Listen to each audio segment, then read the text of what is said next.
নমস্কার বন্ধুরা, পথ ভোলার নতুন এক ভিডিওতে আমি অভিষেক আপনাদের সবাইকে স্বাগত জানাচ্ছি। আজকে আলোচনা করব হচ্ছে খুব গুরুত্বপূর্ণ, সেটা হচ্ছে আগামী প্রজন্মের জন্য আমরা কি দিয়ে যাচ্ছি, কি পৃথিবীকে দিয়ে যাচ্ছি। এই যে এত আমরা জনসংখ্যা বাড়াচ্ছি, প্রত্যেকটা বিয়ের সিজনে প্রচুর পরিমাণে বিয়ে হচ্ছে এবং প্রচুর পরিমাণে বিয়ের পর তারপরেই যা হয় বেসিক্যালি সবারই সন্তান হচ্ছে, কারোর একটা কারো দুটো, কিন্তু আমি child free by choice, we have no child. কারণ আলটিমেটলি যে প্রাণটাকে আপনি পৃথিবীতে আনবেন বা আনতে চলেছেন, তাকে আপনি কী পৃথিবী দিচ্ছেন? তাকে খালি ভালো ওই ইংলিশ মিডিয়ামে পড়াশোনা করাচ্ছেন, সে যা চাইছে তাকে তাই দিচ্ছেন, ব্যাস ওইটুকুনি। তাকে সামাজিক শিক্ষাটা কি দিচ্ছেন? গীতা সম্বন্ধে বোঝাচ্ছেন, কর্মফল এইসবের ব্যাপারে বোঝাচ্ছেন, প্রকৃতি কি দিয়ে যাচ্ছেন? এই যে প্রকৃতির এই অবস্থা, পৃথিবীর আর নতুন করে জনসংখ্যা বেড়ে গেলে সেই চাপ নেওয়ার মতো পৃথিবীর আর সেই ক্ষমতা নেই। সমীক্ষা বলছে যে একটা প্রাণ যখন এই পৃথিবীতে নতুন আসে, তখন একটা নতুন প্রাণ বলতে হয়তো খারাপ, যে একটা প্রাণ যখন আসে না, সে পৃথিবীর সমস্ত কিছু নেবে। সে পৃথিবী থেকে অক্সিজেন নেবে, তার বদলে কী ছাড়বে? Carbon die oxide. সে পৃথিবী থেকে অন্ন নেবে, সে একটা বাড়ি নেবে, সে একটা গাড়ি নেবে। মানে জনসংখ্যা বাড়ছে, যে নতুন প্রাণটা আসছে সে পৃথিবী থেকে কিছু না কিছু নিচ্ছে, তার বদলে পৃথিবীকে কি দিচ্ছে? বা আপনি পৃথিবীকে কি দিতে পেরেছি? আমাদের যোগদান কি পৃথিবীতে? আমরা খালি শয়ে শয়ে গাড়ি চালিয়ে গেছি, পৃথিবীকে কার্বন ডাই অক্সাইডে ভরিয়ে দিয়েছি। যত জনসংখ্যা বেড়েছে তত গাছ কেটেছে। আমি রিসেন্টলি একটা জায়গা দিয়ে যাচ্ছি, ওই আওয়াজটা আমার খুব কানে লাগে।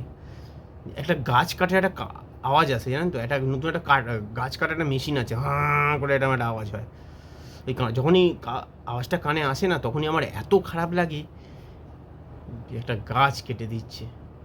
এই রিসেন্টলি একটা বাগান, বাঁশ গাছ ছিল, জাম গাছ, আম গাছ, পুরো কেটে ফাঁকা, পুরো কেটে সাফ করে দিল। মানে কত বড় বড় 4-5খানা গাছ ছিল, বড় বড় জাম গাছ কি বিশাল হয়, আম গাছ কি বিশাল, কত অক্সিজেন প্রডিউস করতো গাছগুলো, বছরের একটা টাইমে ফল দিত। আজকে হয়তো সেই বাগান হয়তো বিক্রি হয়ে গেছে, আর গাছ কেটে নিশ্চয়ই সেখানে কদিন পরই বাড়ি উঠবে বা ফ্ল্যাট উঠবে। চাহিদা বাড়ছে, মানুষের থাকার জায়গা দরকার। ওই যে জনসংখ্যা বাড়াচ্ছি আমরা, জনসংখ্যা বাড়ছে, জনসংখ্যা আলাদা, সবার এখন নিজস্ব একটা করে ফ্ল্যাট দরকার। এমনি একটা ওয়ান চাইল্ড, বা আমাকে আলাদা করে দিচ্ছে, বা মা আলাদা ফ্ল্যাটে, ছেলে বউ আলাদা ফ্ল্যাটে, সব আলাদা আলাদা থাকছে। একে যৌথ পরিবার একটা জমিদার বাড়িতে থাকতো, সেই জমিদার বাড়ির চারিদিকে একটা বাগান, গাছপালা, সবাই মিলে একসাথে থাকতো। এখন তো সব উঠে গেছে, এখন সবাই আলাদা আলাদা, আলাদা করে সবার এখন ঘর দরকার হচ্ছে, ফ্ল্যাট দরকার হচ্ছে। মানে কনজিউম করছে, পৃথিবী থেকে সমস্ত প্রোডাক্ট নিয়ে কনজিউম করছে, আর পৃথিবীকে কিচ্ছু দিচ্ছে না। কিন্তু আপনি দিতে পারবেন, আপনি দিতে পারবেন কি করে?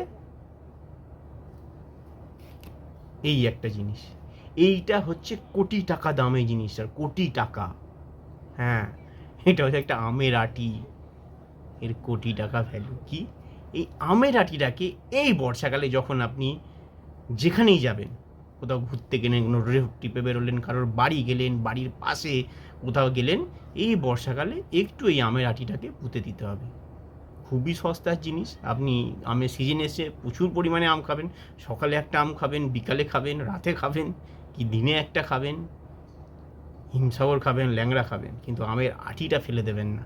ওই আমের আটি গার্বেজে ফেলে দিলেন, গার্বেজ থেকে আমের আটি চলে গেল একবারে নর্দমায় বা কোনো গার্বেজে গিয়ে পড়ে থাকলো না। এই আমের আটিটাকে একটু ছাদে বা কোথাও রেখে দিন, আমের আটিটা শুকিয়ে যাবে, এবং এই আমের আটিটা কদিন পরেই বর্ষা নেমে যাবে। মাটিতে পুঁতে দিন। আমি প্রত্যেক বছর এই বর্ষাকাল যখন আসবে আমি একটা রোড ট্রিপে বেরোই বর্ষাকালে, যেখানে হোক, পুরুলিয়া হোক, বাঁকুড়া হোক, উড়িষ্যা হোক, দেশের যে প্রান্তে হোক, রাজ্যের যে প্রান্তে হোক, যেখানে আমি যাই, এইটার আমার কাজ হচ্ছে, আমি আমার ওই বাইকের যে আমাদের লিক সারাবার ওই কিটটা আমার কাছে আছে, ওতে একটা নজেল মানে একটা আছে, একটা স্ক্রু ড্রাইভারের মতো, যেটা ওই ফুটো করা হয় যেটা দিয়ে চাকাটাকে, ওইটা দিয়ে একটুখানি হালকা করে খুঁড়ে, আর এমনি তো বর্ষাকালে মাটি নরম থাকে, জাস্ট পুঁতে দিই। এবং এই বর্ষাকালে যত বৃষ্টি হবে, বৃষ্টি হতে হতে ওই এই আমের আটি থেকে একটা আম গাছ বেরোবে। যেখানে ফাঁকা জায়গা দেখতে পাবেন, যে জায়গা দেখতে পাবেন, সেই রাস্তার পাশে হতে পারে। মানে রিসেন্ট একটা আমি জিনিস দেখলাম, যে গাছ কাটতে গেছে, গাছ কাটবে তারা, রোদ্দুর বলে গাছের ছাওয়াতে বসে আছে, বলছে একটু গাছের ছাওয়ায় বসে নি, তারপর গাছ কাটবো। তাহলে আমরা রাস্তা যখন রোড ট্রিপে বেরোই বা রাস্তার ধার দিয়ে যখন যাই, এটা গাছের তলায় গিয়ে দাঁড়াবো, দেখুন পুরো এলাকাটা গরম তপ করছে, আপনি ঠিক গাছের নিচটা দেখুন কত ঠান্ডা থাকে। আগে মনে আছে আমাদের যখন মাঠ ছিল, আগে দেখতাম আমাদের যে মাঠে আমরা খেলতে যেতাম দুপুরবেলা, মাঠের চারিদিকে বড় বড় আম গাছ ছিল। আম গাছ মানে কি, আম গাছকে এরম ধরা যেত না পাঁজা করে, এত বড় আম গাছ ছিল, এরম ধরা যেত না আম গাছকে। সেই 4-5টা আম গাছ ছিল, দুপুরবেলা সেই আম ঢিল দিয়ে পাড়া, সেই নুন আর লঙ্কা একবার একটু রগড়ে দিয়ে সেই টক আম খেয়ে তারপর বিকেলবেলা আমরা খেলতে নামতাম। আমরা আজকে গিয়ে এত খারাপ লাগছে, এত বছর পর গিয়ে দেখলাম এই সাংসারিক কারাগারে থেকে আর তো খেলাধুলো সব চলে গেছে, কিন্তু যখন গিয়ে দেখলাম এত খারাপ লাগলো যে গাছগুলো আর নেই, আম গাছগুলো নেই, সব কেটে সাফ হয়ে গেছে, এবং মাঠটাও আর নেই, মাঠটা একটুখানি হয়ে গেছে, কারণ মাঠটা যেহেতু আমাদের ছিল না, এটা কারো জায়গা ছিল, আমরা খেলতাম, জায়গা বিক্রি হয়ে গেছে। ওই যে জনসংখ্যা বাড়িয়েছি আমরা, জনসংখ্যা বেড়েছে, লোকের বাড়ি ঘরদোরের দরকার হয়েছে, কারো ফ্ল্যাট, কারোর বাড়ি দরকার হয়েছে, বাড়ি হয়েছে, মাঠ আজকে আর নেই, আর সেই আম গাছগুলোও নেই। আর সেই বড় বড় 5-6খানা আম গাছ ছিল, বড় বড় হিমসাগর আম হতো, একটা গাছ নেই, দেখে এত খারাপ লাগলো। এই যে এত পরিমাণে গাছ কমে যাচ্ছে, একটা গাছ হতে, ওই গাছটা হতে কত বছর লেগেছে বলুন তো। আজকে আমরা 5টা গাছ কেটে একটা গাছ পুঁতে দিলাম, একটা ছোট ফুল গাছ পুঁতে গাছ পুঁতে দিয়েছি, সে কি করবে। আজকে ন্যাশনাল হাইওয়ে যখন তো লম্বা হলো, এই চওড়া হলো, 6 লেন হাইওয়ে হলো, কত গাছ কেটে দিল, তার বদলে ছোটো কটা গাছ পুঁতে দিয়েছে। আজকে ভারত গ্লোবাল ওয়ার্মিংয়ে মানে এগিয়ে আছে, কি পরিমাণে গরম পড়ছে, কেন পড়ছে একবারও আন্দাজ করেছেন? মানে আগামী প্রজন্মকে আপনি এমন একটা পৃথিবী গিফট বা এমন একটা পৃথিবী দিয়ে যাবেন, সে পরে আপনাকে বলবে কেন দরকার ছিল আমাকে এখানে আনা, যেখানে জব নেই, এয়ার পলিউশনে ভর্তি, থাকার মতো জায়গা নেই, চারিদিকে নোংরাতে ভর্তি। আর আমাদের ভারতবর্ষের সিভিক সেন্স মানুষের এত খারাপ, শুধু ওয়েস্ট বেঙ্গল না, শুধু ভারত জুড়ে আমার এত খারাপ লাগে যখন আমি রোড ট্রিপে বেরোই, রাস্তাঘাটে যে ধুলোর সাথে পর্যন্ত প্লাস্টিক, ওই যে ওই গুটকার প্যাকেট, খৈনির প্যাকেট, থামস আপ চিপস প্যাকেটে পুরো ভর্তি চারিদিক, যেখানে তাকাচ্ছি খালি থামস আপের বোতল, জলের বোতল, চিপসের প্যাকেট আর ওই গুটকার ছোট প্যাকেট সব মিশে আছে, একটা জায়গা পরিষ্কার দেখা যায় না, মানে জিরো সিভিক সেন্স।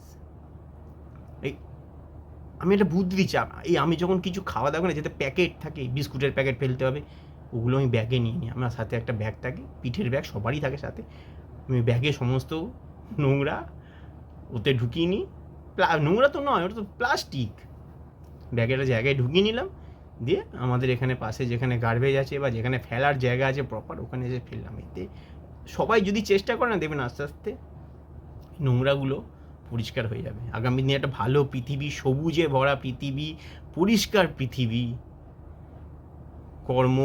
কর্মসংস্থানে ভর্তি একটা পৃথিবী দিতে পারবেন। একটু চেষ্টা করুন, নাহলে ওই গন্ডায় বাচ্চা তৈরি করে কিচ্ছু হবে না। আর বিশেষ করে আমি বলবো এই আমাদের মুসলিম কমিউনিটিকে, এরাও মানে এক একজনের 4-5টা করে সন্তান, এগুলো বন্ধ করুন, একটা কি দুটো সন্তানের মধ্যে থেমে যান।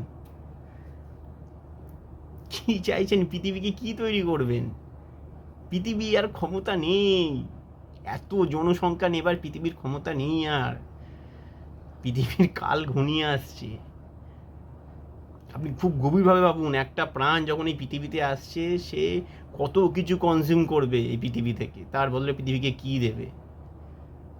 আমি এই জন্য বোঝাই যে কেউ সন্তান নেবেন না, বা কিন্তু একটা আমের আটি এই বর্ষাকালে লাগান।